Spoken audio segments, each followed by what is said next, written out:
এই মুহূর্তে কিন্তু সেনাবাহিনী একসাথে যাচ্ছে ছাত্র জনতার উপরে, সেটা আপনাদেরকে দেখানোর চেষ্টা করছি। ইটপাটকেল ছোড়া পড়ে এই মুহূর্তে কিন্তু সেনাবাহিনী করা একসাথে যাচ্ছে, সেটা আপনারা দেখতে পাচ্ছেন।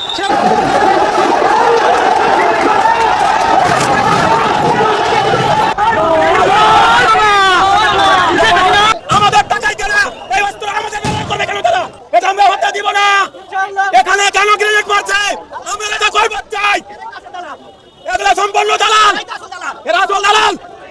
গ্রেনেড কেন মারছে? ধানমন্ডি 32 থেকে ছত্র ভঙ্গ করা হচ্ছে। আন্দোলনকারীদের বলতে ধানমন্ডি 32-এর উদ্দেশ্যে। বাংলাদেশের ইতিহাসে বিচার নিয়ে বিতর্ক নতুন নয়, কিন্তু এমন বিচার খুব কমই দেখা গেছে যেখানে অভিযোগ প্রক্রিয়া, আদালতের এখতিয়ার সবকিছু নিয়ে এত প্রশ্ন উঠেছে যে পুরো বিচারটিকে একটি রাজনৈতিক। দর্শক, খুবই দুঃখের সঙ্গে বলতে হয়, আজকে রাজধানী ঢাকায় দুইটা চিত্র। একটা আন্তর্জাতিক অপরাধ ট্রাইব্যুনালে লম্বা সময় ধরে বিচার কাজ চলছে, সেখানে শুনশান নীরবতা, বিচারকরা সংক্ষিপ্ত বিবরণী পড়ে যাচ্ছেন। কিন্তু আমার এই বক্তব্যের জন্য কেউ আমাকে আওয়ামী লীগ বা ভারতের দালাল বানিয়ে দিতেই পারেন, তারপর কথাগুলো বলা খুব জরুরি। ধানমন্ডি 32 ভাঙাকে কেন্দ্র করে আজ আবার মারাত্মক একটা কেওস তৈরির পরিকল্পনা চলছে, একেবারে পরিকল্পিতভাবে। বাংলাদেশে আন্তর্জাতিক অপরাধ ট্রাইব্যুনালে মানবতাবিরোধী অপরাধের মামলায় সাবেক প্রধানমন্ত্রী শেখ হাসিনা সহ 3 আসামির বিরুদ্ধে দায়ের করা মামলার রায়। প্রিয় দর্শক, আপনাকে স্বাগতম নতুন একটি নিউজে। বাংলাদেশের রাজনৈতিক প্রেক্ষাপটে যে পরিস্থিতি সৃষ্টি হয়েছে তারই আলোকে আবারও হাজির হলাম কয়েকটি ভিডিও নিয়ে। ইতিমধ্যেই আপনারা ভিডিওর অংশবিশেষ দেখেছেন, অংশবিশেষ দেখেই বুঝতে পারছেন আজকের ভিডিওটি কতটা গুরুত্বপূর্ণ হতে যাচ্ছে। তাই বলবো দর্শক, ভিডিওটা স্কিপ না করে সম্পূর্ণ ভিডিওটি দেখলে আপনারা বুঝতে পারবেন বাংলাদেশের পরিস্থিতি। প্রিয় দর্শক, ভিডিওতে একটি লাইক দিয়ে ধারাবাহিকভাবে ভিডিওটি দেখেন। ধন্যবাদ সবাইকে। দর্শক, খুবই দুঃখের সঙ্গে বলতে হয়, আজকে রাজধানী ঢাকায় দুইটা চিত্র। একটা আন্তর্জাতিক অপরাধ ট্রাইব্যুনালে লম্বা সময় ধরে বিচার কাজ চলছে, সেখানে শুনশান নীরবতা, বিচারকরা সংক্ষিপ্ত বিবরণী পড়ে যাচ্ছেন। কিন্তু ধানমন্ডি 32 নম্বরকে ঘিরে একটি উত্তেজনাকর পরিস্থিতি, সাউন্ড গ্রেনেডের শব্দ, বোমার শব্দ, ককটেল বিস্ফোরণ এবং একটা রণক্ষেত্র। হঠাৎ করে কোথা থেকে বিশাল বিশাল দুটি বুলডোজার আসলো, তাকে ঘিরে চলছে উন্মাদনা যে ধানমন্ডি 32 নম্বর নাকি খেলার মাঠ করা হবে। কারা সিদ্ধান্ত দিল, কে সিদ্ধান্ত নিল, কেন এই দিনটা বেছে নেওয়া হলো? মানে এটা মনে হবে যে যেমন আগে ওই যুদ্ধাপরাধীদের যখন বিচার চলতো শেখ হাসিনার সময়, সেই কল্পিত বিচার, তখন জামাত তারা বিক্ষোভ করতো বিভিন্ন জায়গায়, সেটার একটা ছিল প্রতিবাদ। আর এটা প্রতিবাদ করছে কারা জানেন? এখানে আওয়ামী লীগ না, শেখ হাসিনার বিচার হচ্ছে সেই খুশিতে একটা অরাজকতা, একটা বিশৃঙ্খলা, দফায় দফায় সংঘাত। আমি খুব ক্লোজ থেকে চেহারাগুলো চেনার চেষ্টা করলাম। এটা কোনো সাধারণ ওই ভিকটিম পরিবারের সদস্যদের চেহারা না, এই চেহারা আন্দোলনের চেহারা না। অদ্ভুত কিছু চেহারা দেখছি, যাদের একটা রাজনৈতিক পরিচয় আছে, যাদের একটা রাজনৈতিক লক্ষ্য আছে। আজকের এই ট্রাইব্যুনালের এই বিচারটাকে যাতে ভিন্ন খাতে প্রভাবিত হয়, একটা দানবীয় শক্তির উত্থান হয়, তেমনই একটা প্রবণতা। যেন বিচার বড় কথা না, ধানমন্ডি 32 নম্বর আরেক দফা গোড়ায় দেওয়া হলো। দৃষ্টিটা। আমার এই বক্তব্যের জন্য কেউ আমাকে আওয়ামী লীগ বা ভারতের দালাল বানিয়ে দিতেই পারেন, তারপর কথাগুলো বলা খুব জরুরি। ধানমন্ডি 32 ভাঙাকে কেন্দ্র করে আজ আবার মারাত্মক একটা কেওস তৈরির পরিকল্পনা চলছে, একেবারে পরিকল্পিতভাবে এটা হয়েছে বলা যেতে পারে। শেখ হাসিনার মামলার রায় পড়া হচ্ছে। এই রায় কেমন হতে পারে আমরা মোটামুটি ধারণা করতে পারি, কারণ তার বিরুদ্ধে যথেষ্ট পরিমাণ অকাট্য প্রায় তথ্য প্রমাণ আছে। কিন্তু এই প্রেক্ষাপটে দাঁড়িয়ে একটা গ্রুপ বুলডোজার নিয়ে 32 নম্বরকে মাটির সাথে মিশিয়ে ওখানে খেলার মাঠ তৈরির আলাপ শুরু করেছিলেন। তারা যখন সেখানে গেছেন তাদেরকে ছত্রভঙ্গ করেছে পুলিশ এবং সেনাবাহিনী। আমি ব্যক্তিগতভাবে মনে করি এটার কোনো প্রয়োজন ছিল না যে তারা যারা ভাঙতে যাচ্ছেন আজ এমনিতেই বাংলাদেশের উপরে সারা পৃথিবীর ফোকাস আছে, এই রায়ের উপরে ফোকাস আছে, এখানে এই 32 নম্বর ভাঙতে যাওয়া, কারণ এই 32 নম্বর যেভাবে ভাঙতে কেউ যাচ্ছেন, এটা ভাঙা নৈতিকভাবে ঠিক আছে কি বেঠিক আছে ইজ এ ডিফারেন্ট ডিবেট। আমরা 32 নম্বরকে আওয়ামী লীগের একটা সিম্বল, আওয়ামী লীগের স্বৈরশাসন, একসময় পর্যন্ত ফ্যাসিবাদ, একসময় পর্যন্ত মাফিয়াতন্ত্রের একটা প্রতীক হিসাবে দেখি। সো এটা নৈতিক ভিত্তি আছে এটাকে ভাঙা নিয়ে চিন্তা করার, কিন্তু এটা একটা বেআইনি কাজ, এটা হলো সবচেয়ে জরুরি কথা। সুতরাং আইন শৃঙ্খলা রক্ষাকারী বাহিনী সেই বেআইনি কাজটা প্রোটেক্ট করারই কথা, তারা সেটা করতে গেছেন, করেছেনও। আমরা দেখছি গুরুত্বপূর্ণ ইনফ্লুয়েন্সাররা যাদের ট্র্যাকশন আছে প্রচুর, তারা ডাক দিচ্ছেন দাঁড়াতে, মানে সেনাবাহিনীর বিরুদ্ধে দাঁড়ানোর জন্য উস্কানি দিচ্ছেন মানুষকে। এটা এক ভয়ঙ্কর পরিস্থিতি তৈরির চেষ্টা বলে আমরা পড়তে চাই, আমরা এটাকে এভাবে ইন্টারপ্রেট করতে চাই। জনগণের কোনোভাবেই উচিত হবে না আজকের এই দিনটাকে বিতর্কিত করা। আজকে যদি এটা হয় যে জনগণের পর এখন আইনশৃঙ্খলা রক্ষাকারী বাহিনী, বিশেষ করে সেনাবাহিনীর বিরুদ্ধে দাঁড়িয়ে তাদের সাথে সংঘাতে জড়ান এবং সেখানে কোনো জানমালের ক্ষয়ক্ষতি হয়, সেটা আমাদের এই আজকের দিনটাকে কলঙ্কিত করবে এবং আজকের দিনটার ফোকাস নষ্ট করে ফেলবে শেখ হাসিনার বিচারকে। এবং দীর্ঘদিন থেকে আমরা খেয়াল করেছি জনগণকে সেনাবাহিনী এবং সেনা প্রধানের বিরুদ্ধে উস্কে দেওয়ার একটা প্রবণতা কন্টিনিউয়াসলি চলেছে। সেটা দফায় দফায় ব্যর্থ হওয়ার পরও তারা আশা ছাড়েননি, যে কোনো ঠুনকো অজুহাতে তারা সেই প্রেক্ষাপটটা জারি রাখতে চান, তৈরি রাখতে চান এবং সেখানে জনগণকে রিয়্যাক্ট করাতে চান। আমরা এটুকু মনে করব 32 নম্বরে আজকে যাওয়াটা কোনোভাবেই ঠিক হয় নাই। সেনাবাহিনী এবং পুলিশ মিলে যা করেছেন সেটাই করার কথা। ইনফ্যাক্ট এটা তাদের আইনশৃঙ্খলা রক্ষার দায়িত্ব তাদের। এখন তাদের বিরুদ্ধে যে কোনো উস্কানির ফাঁদে যেন আমরা পা না দিই। এটা আমাদের দেশের স্টেবিলিটির জন্য, সাস্টেনেবিলিটির জন্য খুব বড় ঝুঁকি তৈরি করবে। আমরা একটা নির্বাচনের দিকে এগিয়ে যাচ্ছি, নানা রকম সংকটের পরও এটাকে বানচাল করার চেষ্টা এবং ষড়যন্ত্র অনেকে করছেন।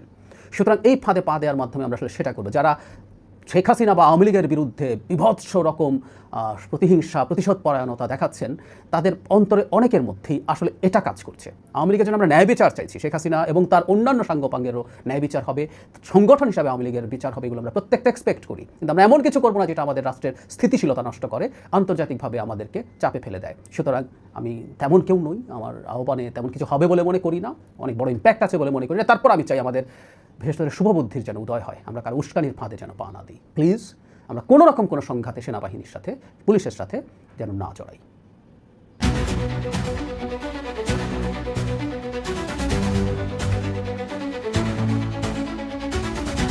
বাংলাদেশের ইতিহাসে বিচার নিয়ে বিতর্ক নতুন নয়, কিন্তু এমন বিচার খুব কমই দেখা গেছে যেখানে অভিযোগ প্রক্রিয়া, আদালতের এখতিয়ার সবকিছু নিয়ে এত প্রশ্ন উঠেছে যে পুরো বিচারটিকে একটি রাজনৈতিক নাটকের মতো মনে হচ্ছে হুমায়ুন আহমেদের সেই কোথাও কেউ নাটকের দৃশ্য, বাকের ভাইকে যেরকম সাজা দেওয়া হচ্ছে সেরকম সাজা জাতিকে নাটকের মাধ্যমে দেখানো হচ্ছে। এবং এটা যে টেলিভিশনে প্রচারযোগ্য নাটক, সেটা এই বিচার এবং রায় রাষ্ট্রীয় টেলিভিশনের সরাসরি সম্প্রচারের মাধ্যমেই প্রমাণ করে দিচ্ছে সরকার। সাবেক প্রধানমন্ত্রী শেখ হাসিনার বিরুদ্ধে আন্তর্জাতিক অপরাধ ট্রাইব্যুনাল আইসিটিতে চলমান মামলাকে ঠিক এভাবেই দেখতে হচ্ছে আমাদের, কারণ এটি একটি এমন বিচার যার রায় মামলা দায়েরের আগেই ঠিক করা হয়েছে বলে প্রমাণ পাওয়া যাচ্ছে। কিন্তু বিষয়টি শুধু একটি মামলার গল্প নয়, এটি রাষ্ট্রশক্তি, আইন, রাজনৈতিক প্রতিহিংসা এবং আইনের কাঠামোকে ব্যবহার করে একটি নির্দিষ্ট লক্ষ্য অর্জনের উদ্দেশ্য নিয়ে এগোনো জুলাই সন্ত্রাসের ধারাবাহিকতা। এই বিচার বাংলাদেশের আইনি ইতিহাসে আরেকটি কলঙ্কজনক অধ্যায়ের জন্ম দিচ্ছে, কারণ আইনের অনুপস্থিতিতে বিচার পরিচালনার উদাহরণ দেশে আগে খুব কমই দেখা গেছে। যে আইনটি এখনো অধ্যাদেশ মাত্র, আইন হিসাবেই দাঁড়ায়নি, সেটি দিয়ে সাজা ঘোষণা কিভাবে সম্ভব আপনি বলুন তো। আমি এক এক করে পুরো বিষয়টি তুলে ধরছি। এখানে কেন এই পুরো মামলা ও রায় ঘোষণা সবই জুলাই সন্ত্রাসীরা নিজেদেরকে বাঁচানোর জন্যই করে যাচ্ছে কেবল। চলুন পুরো ঘটনাটি পর্যায়ক্রমে দেখা যাক।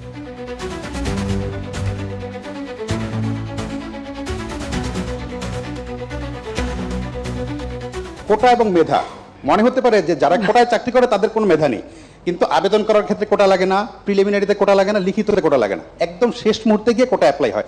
তখন আসলে মেধায় সবাই সমান। এখন আমার সামনে যদি দুইটা অপশন থাকে যে দুইজনই সমান মেধাবী, একজন মুক্তিযুদ্ধের সন্তান, একজন রাজাকারের সন্তান, আমি অবশ্যই মুক্তিযুদ্ধের সন্তানকে চাকরি অবশ্যই। কোটা আর মেধা তো এক জিনিস না, তো এইখানে দ্বন্দ্বটা সৃষ্টি করে, এটা একটা ট্যাকটিক্স।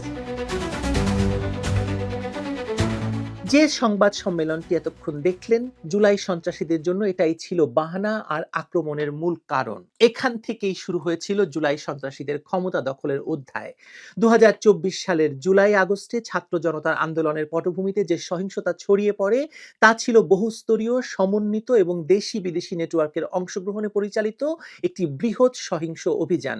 কিশোর গ্যাং, জঙ্গি সংগঠন, পাকিস্তান ভিত্তিক নেটওয়ার্ক, আইএসআই, ভাড়াটে রোহিঙ্গা বাহিনী, এমনকি দেশের ভেতরকার সন্ত্রাসী গোষ্ঠীগুলোকে এই সহিংসতায় ব্যবহার করা হয়েছিল। বিভিন্ন থানায় মামলা, সরকারি ভবনে অগ্নিসংযোগ, সড়ক অবরোধ, 7.62 স্নাইপার রাইফেল চালানোর দক্ষ চাকুরিচ্যুত সামরিক কর্মকর্তাদের মাধ্যমে সাধারণ নাগরিকদের চোখ, মাথা লক্ষ্য করে গুলি চালানো, এসব প্রমাণ করে যে আন্দোলনের ভেতরে বড় ধরনের অনুপ্রবেশ ঘটানো হয়েছিল। এমত অবস্থায় রাষ্ট্রের নিরাপত্তা নিশ্চিত করতে আইন শৃঙ্খলা বাহিনী তৎপর হয় এবং সংঘর্ষ পাল্টা সংঘর্ষে প্রাণহানির ঘটনা ঘটতে শুরু করে, কিন্তু সন্ত্রাসীরা নিজেরা হত্যাকাণ্ড ঘটিয়ে তার দায় পুলিশের উপর চাপায় এবং জনগণকে উস্কে দেয়। সহিংসতার মাত্রা এমন পর্যায়ে পৌঁছে গিয়েছিল যে প্রধানমন্ত্রী শেখ হাসিনার নিরাপত্তা নিশ্চিত করা সম্ভব ছিল না। সশস্ত্র বাহিনী তাকে জরুরি ভিত্তিতে ভারতে নিয়ে যেতে বাধ্য হয়েছিল এবং এর কিছুদিন পরেই সশস্ত্র বাহিনীর সহযোগিতায় মরবে ইউনূস। আজকে একটা বিশেষ দিন হিসেবে অনেকে গণ্য করছেন, বিশেষ করে আওয়ামী লীগের শাটডাউন কর্মসূচি চলছে। সারা দেশ কার্যত এই মুহূর্তে শাটডাউনে আছে, সারা দেশ অচল। রাজধানী ঢাকা থেকে দূরপাল্লার বাস ছাড়েনি, ঢাকার বাইরে থেকে দূরপাল্লার বাস আসেনি, এবং গতকাল আকস্মিকভাবে দক্ষিণ পশ্চিমাঞ্চলের 2 বিভাগ খুলনা বরিশাল পুরোপুরি পরিবহন ধর্মঘট ডেকেছে অন্য একটা ইস্যুতে। সবকিছু মিলে সারা বাংলাদেশ বিকল। আমরা কয়েকদিন যাবৎ শুনছি যে ককটেল বিস্ফোরণ হচ্ছে এখানে ওখানে, বাসে আগুন দেওয়া হচ্ছে। গতকালকে শুনলাম একজন উপদেষ্টা, প্রথম পাকিস্তান সফরকারী উপদেষ্টা সৈয়দা রিজওয়ানা হাসানের বাড়িতে ককটেল বিস্ফোরণ করা হয়েছে। তার আগে শুনলাম ওই যে উপদেষ্টা ফরিদা পারভিন, ফরহাদ মাজহারের ওয়াইফ যিনি, তাদের একটা দোকান আছে মোহাম্মদপুরে, সেই দোকানে ককটেল বিস্ফোরণ হয়েছে। এনসিপির অফিসের সামনে বারে বারে ককটেল বিস্ফোরণ হচ্ছে। গ্রামীণ ব্যাংকের অফিসের সামনে, হেড অফিসের সামনে ককটেল বিস্ফোরণ হচ্ছে। সারা বাংলাদেশের বিভিন্ন অঞ্চলের গ্রামীণের কার্যালয়, গ্রামীণ ব্যাংকের কার্যালয়ে হামলা হচ্ছে। এগুলো কি? শেখ হাসিনার রায়কে কেন্দ্র করে সারা বাংলাদেশে আসলে ডক্টর ইউনূস, শুধু ডক্টর ইউনূস বললে ভুল হবে, ডক্টর ইউনূস এবং বাংলাদেশের স্বাধীনতা বিরোধী শক্তি আগুন জ্বালিয়ে দিয়েছে। এই আগুনের শেষ কোথায়? যারা আগুন জ্বালালো তারাই এই আগুনে পুড়ে মরবে। আজকে শেখ হাসিনার রায়, কিসের রায়, কার রায়? এই যে বর্তমানে যে সরকারটা, এই সরকারটা কিসের সরকার, কার সরকার? আপনার সরকার, আমার সরকার? এটা কি নির্বাচিত সরকার? একটা সুপ্রিম কোর্টের রেফারেন্স, সেই রেফারেন্সটার সঠিক কিনা বা সেই রেফারেন্সটা ভুয়া কিনা, সে ব্যাপারেও বিলিয়ন ডলারের কোশ্চিন আছে। এই কোশ্চিনকে কেন্দ্র করে আদালতে রিট পিটিশন পর্যন্ত করেছিলেন একজন আইনজীবী, সেটি খারিজ করে দেওয়া হয়েছে। স্বাভাবিকভাবে, যেহেতু অবৈধভাবে দখল করা সবকিছু, আদালত, আইন সবকিছু, কাজেই খারিজ করে দেবে, এটি স্বাভাবিক। যে সরকারটি বৈধ কিনা এই প্রশ্নটা আছে। বাংলাদেশে আন্তর্জাতিক অপরাধ ট্রাইব্যুনালে মানবতাবিরোধী অপরাধের মামলায় সাবেক প্রধানমন্ত্রী শেখ হাসিনা সহ 3 আসামির বিরুদ্ধে দায়ের করা মামলার রায় সোমবার ঘোষণা করা হবে। রাষ্ট্রপক্ষ চেয়েছে সর্বোচ্চ সাজা অর্থাৎ মৃত্যুদণ্ড দেওয়া হোক সাবেক প্রধানমন্ত্রী শেখ হাসিনাকে। ব্রিটিশ সাংবাদিক ডেভিড বার্গম্যান, যিনি দীর্ঘদিন ধরে বাংলাদেশের আন্তর্জাতিক অপরাধ ট্রাইব্যুনালের বিচার কাজ পর্যবেক্ষণ করছেন, তিনি নিজের ফেসবুক পোস্টে শেখ হাসিনা সহ 3 আসামির বিরুদ্ধে এই মামলার বিচার প্রক্রিয়া নিয়ে 3টি অসঙ্গতির কথা তুলে ধরেছেন। ডেভিড বার্গম্যান মনে করেন, যেহেতু মামলাটি বাংলাদেশের একজন সাবেক প্রধানমন্ত্রীর বিরুদ্ধে, তাই বিচার প্রক্রিয়ায় এই ত্রুটিগুলো অনেক বেশি আন্তর্জাতিক গোষ্ঠীগুলোর নজরে আসবে। তখন দেখা দিতে পারে নানা ধরনের প্রশ্ন।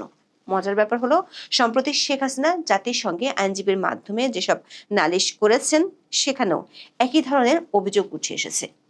এদিকে শেখ হাসিনা এবং আওয়ামী লীগের অভিযোগ হলো ইউনূস প্রশাসনের লিখে দেওয়া রায় দেওয়া হবে। তাই এই রায়ের প্রতিবাদে রোববারের পর সোমবারও বাংলাদেশে কমপ্লিট শাটডাউন পালনের ডাক দিয়েছে আওয়ামী লীগ। রোববার বেশ কিছু জায়গায় ককটেল বিস্ফোরণ ও বাসে অগ্নিসংযোগের ঘটনা ঘটেছে।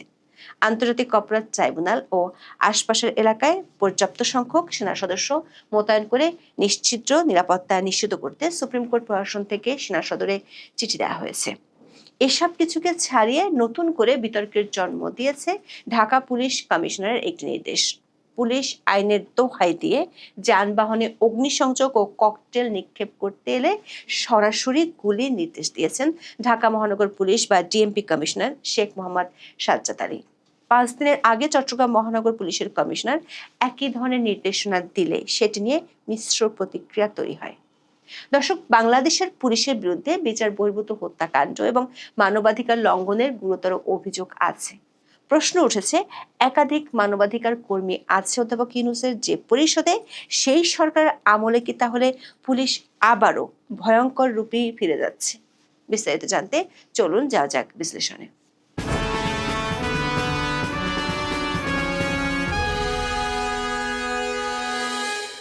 একাত্তরের মানবতা বিরোধী অপরাধের বিচারের জন্য বিগত আওয়ামী লীগ সরকারের সময় আন্তর্জাতিক অপরাধ ট্রাইব্যুনাল গঠন করা হয়। 2024 সালের 5 আগস্ট আওয়ামী লীগ সরকার পতনের পর এই ট্রাইব্যুনাল পুনর্গঠন করা হয়। পুনর্গঠিত ট্রাইব্যুনালে শেখ হাসিনার বিরুদ্ধে জুলাই আন্দোলনের সময় সংগঠিত মানবতা বিরোধী অপরাধের ঘটনায় প্রথম মামলা হয়।